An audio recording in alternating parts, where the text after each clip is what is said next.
ভালোবাসার ক্ষেত্রে কেউ কেউ জীবনে আসে, জীবনে সব রঙের ছাপ দিয়ে স্কেচ আঁকতে। প্রথমে এই মানুষগুলো মনের ভীষণ কাছে আসে কথার দরদি ঢঙ্গে, তারপর খুব করে মনের যত্ন নেয়। ট্রাক্টর দিয়ে যেমন জমি চাষযোগ্য করে তোলে চাষা, এরাও কথার দরদ দিয়ে হৃদয়ের জমিনটা চাষ করতে করতে মায়ার জালে আবদ্ধ করে ফেলে। একটা সময় মন নদীর তীরে সেই মানুষটার জন্য বিশ্বাসের জোয়ার আসে। মানুষটা জোয়ারে সবটুকু স্বার্থ দিয়ে নিজের কাছে রেখে দেয় গচ্ছিত, আর সময়ের স্রোতে ঠিক বিশ্বাসের নদীতে ভাটার জন্ম দেয় বাস্তবতার অজুহাতে।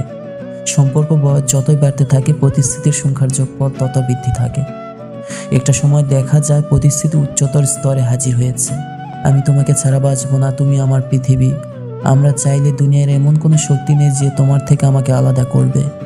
আর কথায় কথায় সম্পর্কের মাঝে যদি পরিবারের চাওয়া না চাওয়ার প্রশ্ন উঠে দাঁড়ায়, তখন বলবে প্রয়োজন হলে গাছতলায় ঘর বাঁধবো, তবু তোমাকে ছেড়ে যাব না। তোমাকে ছাড়া থাকা অসম্ভব। তামাম দুনিয়ার সবকিছু ছাড়তে পারি তোমাকে নিজের করে নেওয়ার জন্য, তবু তোমাকে ছাড়তে পারবো না।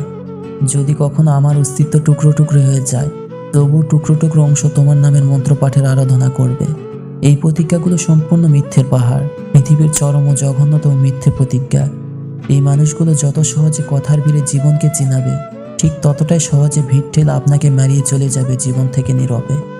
আপনার অনুভূতি পোষা মানুষটাকে আর খুঁজে পাবে না, আর যাওয়ার সময় বাস্তবতার মস্ত বড় একটা পাহাড় ছুঁড়ে মারবে বুকের 2.5 ইঞ্চি দখল নেওয়ার হৃদয়ে।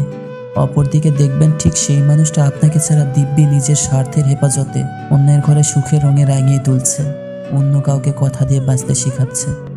গাছতলা নয়, 5 তলার বিলাসবহুল বাড়ি থেকে আপনার দিকে ময়লা ছুঁড়ে মারবে, জাস্ট আপনার জন্য রেখে যাবে কথার দরদ মাখা স্মৃতি। সেই স্মৃতি আপনাকে আফসোসে খুঁজে সারা জীবন পুড়িয়ে মারবে, আর শেষমেশ বুকের ভেতর আস্ত একটা ডাস্টবিনের সম্বল।